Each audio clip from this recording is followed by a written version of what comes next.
ఈ ఆరుగురు directors super hit అయిన ఒకే సినిమాను 2 భాషల్లో తీశారు. చాలా మంది సౌత్ ఇండియా సినిమా డైరెక్టర్స్ ఒక్కసారైనా బాలీవుడ్ లో ఒక్క సినిమా అయినా డైరెక్ట్ చేయాలని అనుకుంటారు. అలాంటి డైరెక్టర్లు సినిమాలు తీసి విజయాలు సాధించారు. కొంతమంది సౌత్ ఇండియా డైరెక్టర్స్ వల్ల సినిమాను హిందీలోనూ తీసి విజయం సాధించారు. ఈ మధ్య కాలంలో ఈ జాబితాలో చేరిన వారిలో అర్జున్ రెడ్డి సినిమా డైరెక్టర్ సందీప్ రెడ్డి వంగ మరియు మరో Telugu director Deva Katta. Actor director Prabhudeva తెలుగులో తీసిన సూపర్ హిట్ సినిమా నువ్వు వస్తానంటే నేను వద్దంటానా సినిమాను హిందీలో రామయ్య వస్తావయ్య పేరుతో తీశాడు.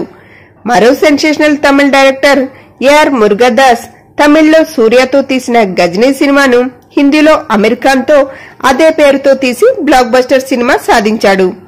ఇదే డైరెక్టర్ మరో సినిమా తుపాకీ తమిళ్లో మంచి విజయం సాధించింది. ఈ సినిమానే హిందీలో హాలిడే పేరుతో రీమేక్ చేశాడు డైరెక్టర్ మురుగదాస్. ఈ సినిమా తమిళ్తో పాటు హిందీలో కూడా మంచి విజయం సాధించింది. మరో డైరెక్టర్ గౌతమ్ మీనన్. ఈయన ఎక్కువగా ప్రేమ చిత్రాలను తీస్తుంటారు. ఈయన తెలుగులో వచ్చిన ఏమాయి చేసావే సినిమాను హిందీలో ఏక్ దివానా థా పేరుతో రీమేక్ చేశాడు. మరో మలయాళం డైరెక్టర్ సిద్దిక్యూ మలయాళంలో తీసిన బాడీగార్డ్ సినిమాను హిందీలో సల్మాన్ ఖాన్ తో బాడీగార్డ్ పేరుతో తీసి మంచి విజయం సాధించారు. రీసెంట్ గా మరో తెలుగు డైరెక్టర్ సందీప్ రెడ్డి వంగ తెలుగు తీసిన బ్లాక్ బస్టర్ సినిమా అర్జున్ రెడ్డిని హిందీలో కబీర్ సింగ్ పేరుతో తీస్తున్నారు.